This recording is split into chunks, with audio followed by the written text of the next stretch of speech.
and welcome to Meet the Author.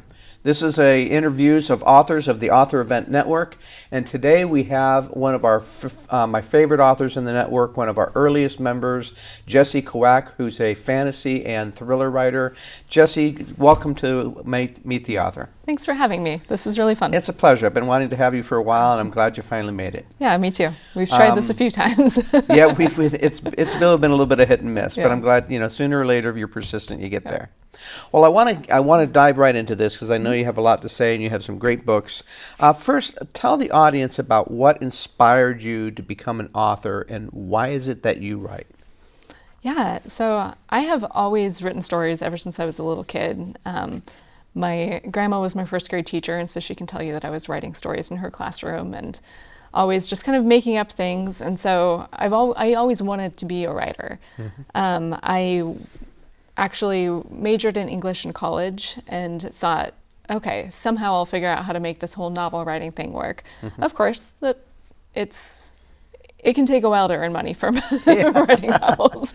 And so I spent some time waiting tables and doing other things, and eventually kind of got into freelance writing. And at that point, I learned as a freelancer, you really have to learn how to write when the muse is not there because mm-hmm. someone's got a deadline for you. And, so I honed my craft in a lot of ways while just kind of working as a freelancer, and then started getting back into writing fiction and was like, okay, now I know I can do this in a professional way instead of just maybe I'll write a book sometime or I'll work on it a little bit. So it was only in the past 6 or 7 years that I've started publishing my fiction.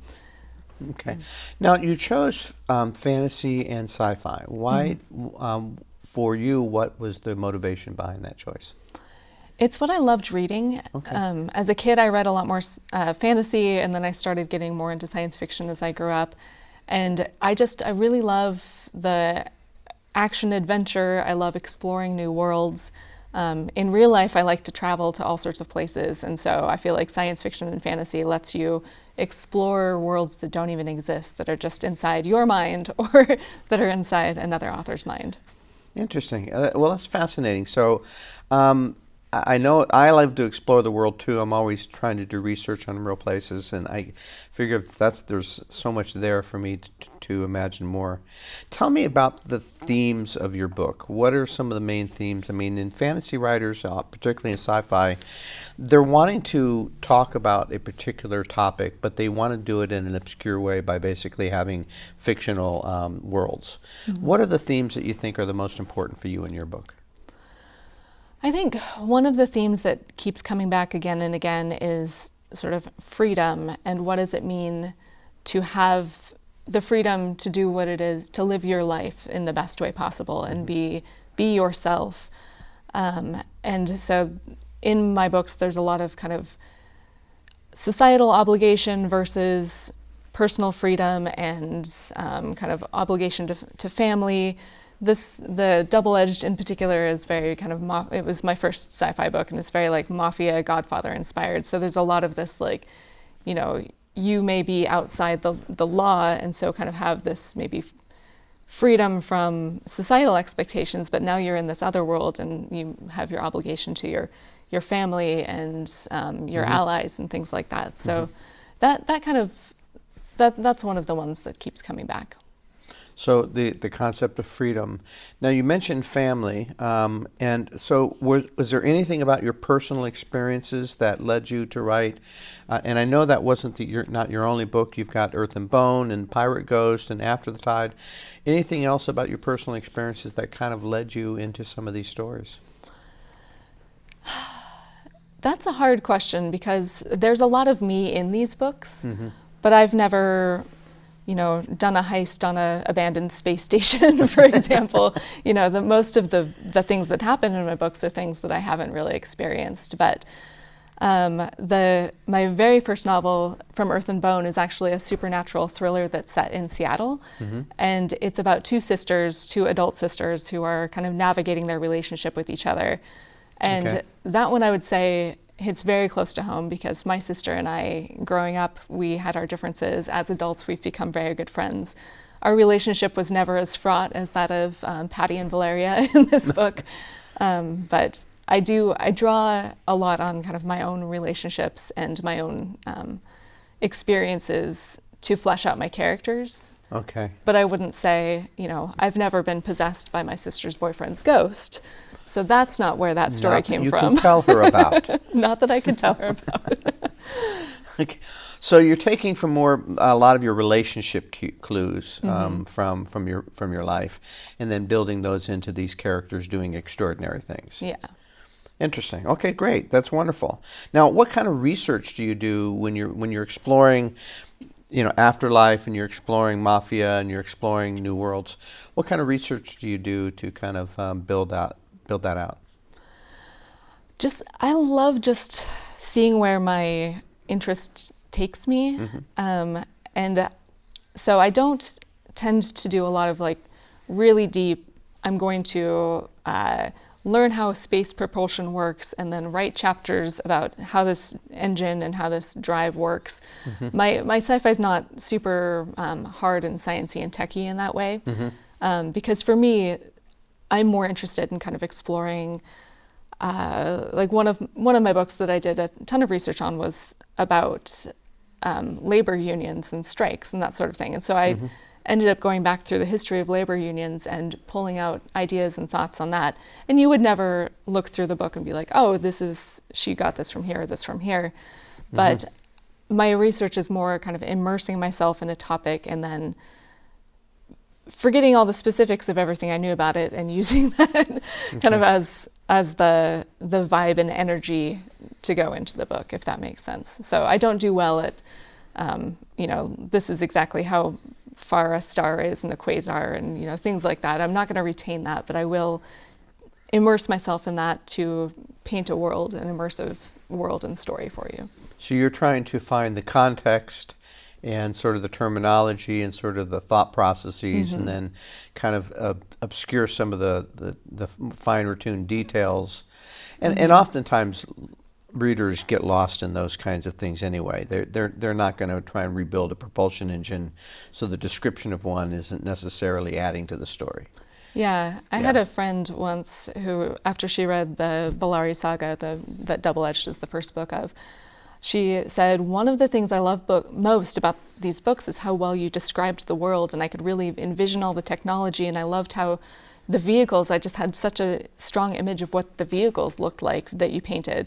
And I was like, I specifically did not put any visual details about the vehicles. I left that very vague. Everything, if you see a car in this world, it is exactly what you picture it as, and nothing what I wrote in there. So just enough to let the reader imagination kind of fill in the rest. Yeah. Interesting. Very cool. Very good approach. I think some of us, I tend to be sort of a research nut, and I have to focus on pulling back at times to say, okay, that's too much information. Do all of your books take place around the same time and place? I know you've got a Seattle one, but the rest of your books, do you vary in terms of your worlds and your time and place or your context, or are they all basically in the same area?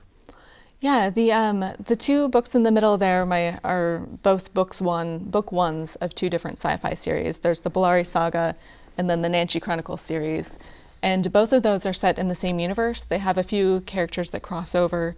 And they're set around the same time period. So you could start with either one of those, and then if you get immersed in the world and want more, there's another series for you to dive into. As I said, the Double Edged is kind of the more mafia-inspired Godfather. It's kind of my love letter to Dune. I've always loved that book with the twisty politics. And then Ghost Pirate Gambit is the first book of the Nancy Chronicles, and that's more space heists and shenanigans, and each book is a little bit more kind of this episodic adventure. And that series is, I guess, more my love letter to Firefly, and then Leverage, the television show about the plucky band of thieves that do crime for good. Okay, interesting. I love that. So what I'm hearing is that in the future, when we have space travel and artificial intelligence, we'll still have crooks and thieves. I believe that's true. Very depressing, very depressing. You'd think we'd clean above our act, but sooner or later. But You would apparently think so. not. Apparently not. I'm thinking Star Trek missed their mark by not having more of those. I think, yeah. I would have loved to see a show that's just the seedy underworld of Star Trek, because Yeah. you know it exists, right? The Star Trek con men. Yeah, you know? Exactly. Or Real Housewives of Star Trek. That would be amazing. How do you mentioned your sister, but and you mentioned relationships, but in general, how creating a world of characters for any author, and you're right, the characters are really the drivers of the story. How do you go about creating your characters? Do you pull from real life? Do you pull from fiction, other fiction? Where do you kind of find all the characters that fill in your futuristic books? They kind of spring to life fully formed. And Really? every once in a while I have to go digging and try to figure out what it is about somebody. But most of the time I start writing and the character's just like, oh, hello, here I am, and this is what I'm about. I have started doing using tarot as an inspiration for doing some character studies. Mm-hmm. So when I'm like, okay, I know I need a villain in this book, what would be that person's identity? What's their core motivation?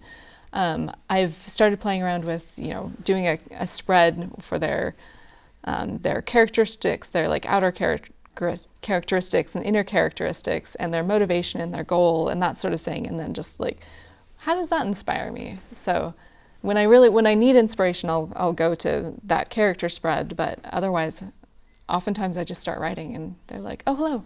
And they just tell you who they are. Yeah. Interesting. I find that I have to kind of create them block by block. Mm-hmm.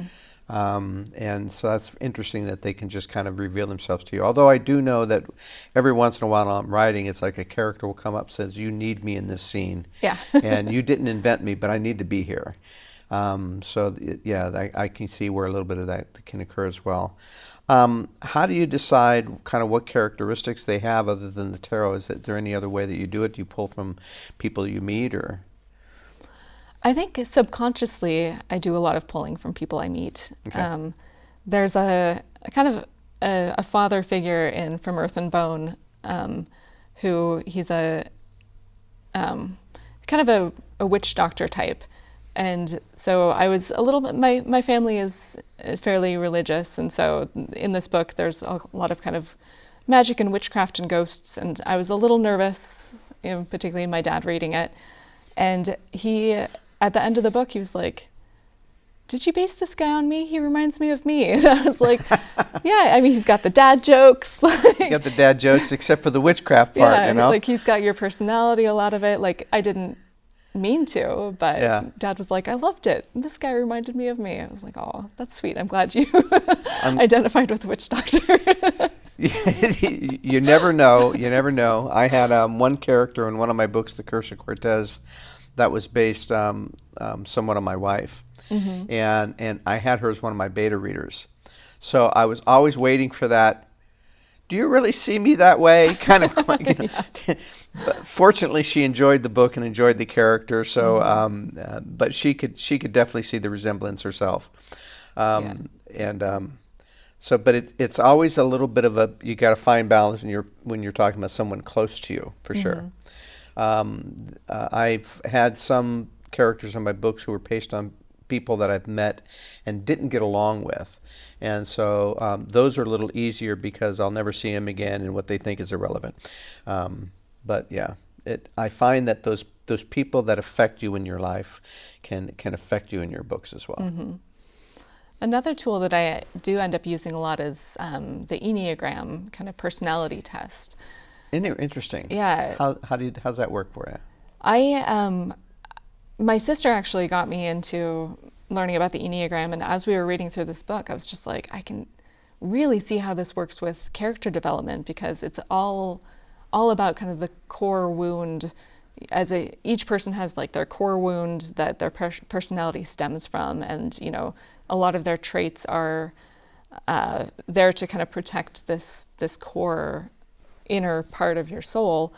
And of course, that's standard character development writing device, right? You're Right. like, what is their core wound and motivation? And so learning more about the Enneagram and how these different personality types, how they manifest different strengths or weaknesses, or how those things play together, that's really helped me work on character journeys. And so I can say, all right, this character is clearly a type 9 because of the way they're reacting to the situation and kind of their core motivation.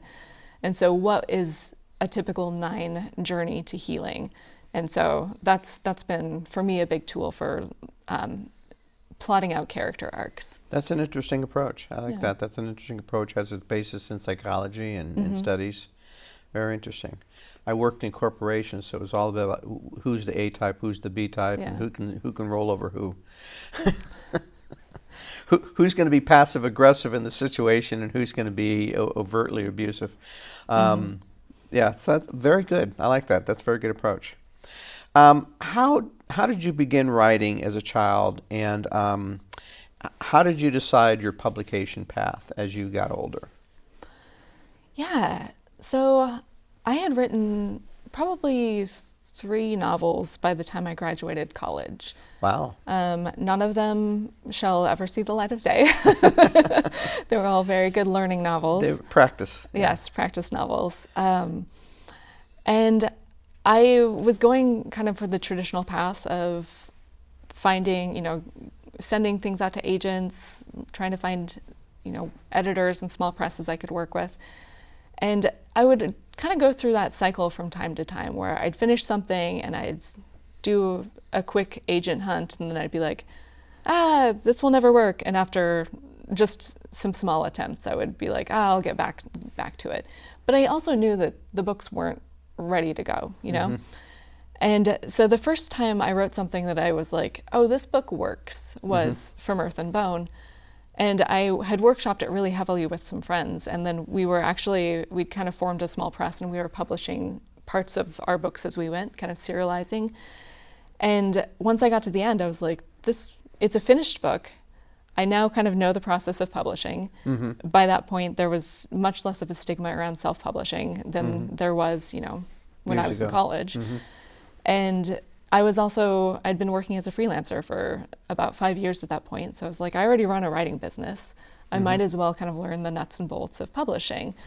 And so that was kind of what led me to start self-publishing the rest of my books.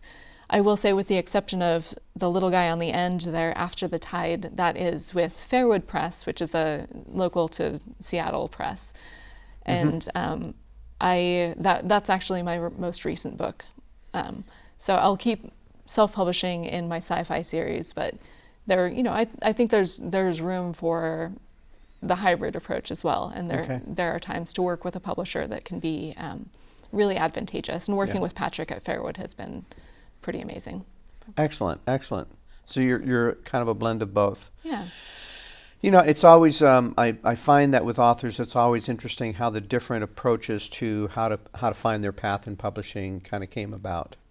And, traditional publishing is changing so much, and it's so fast, and it's not what it used to be. And I heard recently that half of the authors at Penguin Random House sell more than about 12 books a month. And that's not that much. And so, it gives you a sense of accomplishment, even as an indie author, if you can be doing better than half of the traditional publishers. So, now, do you have a process that you follow when you are ready to write? You said you don't necessarily follow your muse in some cases for your, contract writing.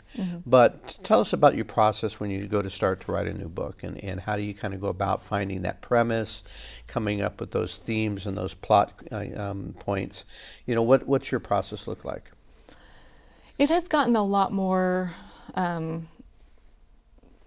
rigorous, that's the word. Rigorous, yeah. Rigorous over the years. Vigorous was the scene from Zorro. I forgot about that scene. Great movie scene. Father. Yeah. Very vigorous. So my writing has gotten more rigorous over the years. From Earth and Bone, I just kind of kept writing and tried to figure out what happened. And I did something similar with the Bellari Saga, which is a 5-book series. And I did not know where I was going when I started Double Edged. And I got to the end of the series. I feel like I landed it pretty well. All my readers were happy with how it ended. But writing books 4 and 5 was so stressful because I had opened all these cans of worms in books 1 through 3 and had no idea what I was doing. So when I started writing Ghost Pirate Gambit, I was like, I want the Nancy Chronicles to be more episodic, more like a TV show where you can pop in, watch an episode. Each episode will maybe reveal more about one character or the second character, you know, the other parts of the crew.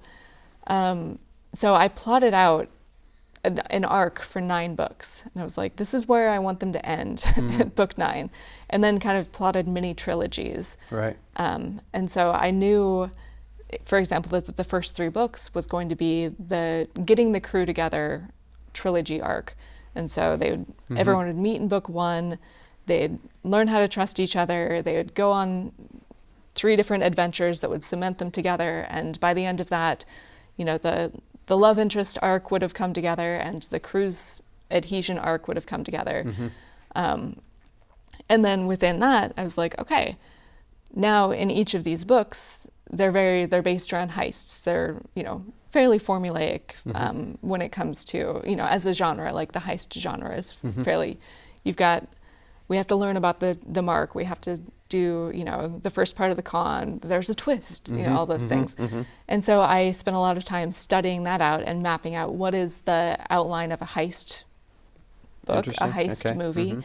And then I spent a lot of time researching television scripts and figuring out, okay, if you have, say, a TV show that it normally has 5 acts, what's in each of those 5 acts? How much character story can be in there? How many plot points can be in there? And, you know, my goal being this series is prime for Netflix to come and snatch it up and make it, because I've already written it to be like a TV show. Yeah. But yeah, so I spent a lot of time working on that. Excellent. Well, we only have time for one last question. So I just want to get your impressions. I know you've been part of AEN since the early stages. Tell us about your experience in selling books through events and how has that changed your approach to either writing or marketing? It has been really fun. Like, I consider myself a fairly shy person. It's more challenging for me to get up and be like, hi, I'm Jessie, let me explain my book to you. And so the selling in person has been great for getting me over that hump pretty quickly, because you just have to over and over again be like, let me talk about my book. And it's so fun to meet people and meet readers. So it's been a really, really cool experience. Just, you know, you'll meet somebody at one event and then a year later or several months later, they'll show up at a different event and be like, oh, I bought your book last time. Now I need books 2 and 3. So well, I have to say, selling with you is sort of like watching a quiet storm. You seem very quiet over there, but you're always busy. Next thing I know, you've pretty much outsold everybody in the booth. So you've been a great partner in AEN, and I'm so thankful to have you. Thank you for coming today. This is Meet the Author. I'm Guy Morris. We're with Jessie Kwak today. And for all of us at Author Event Network, to all of you out there, happy holidays and keep reading.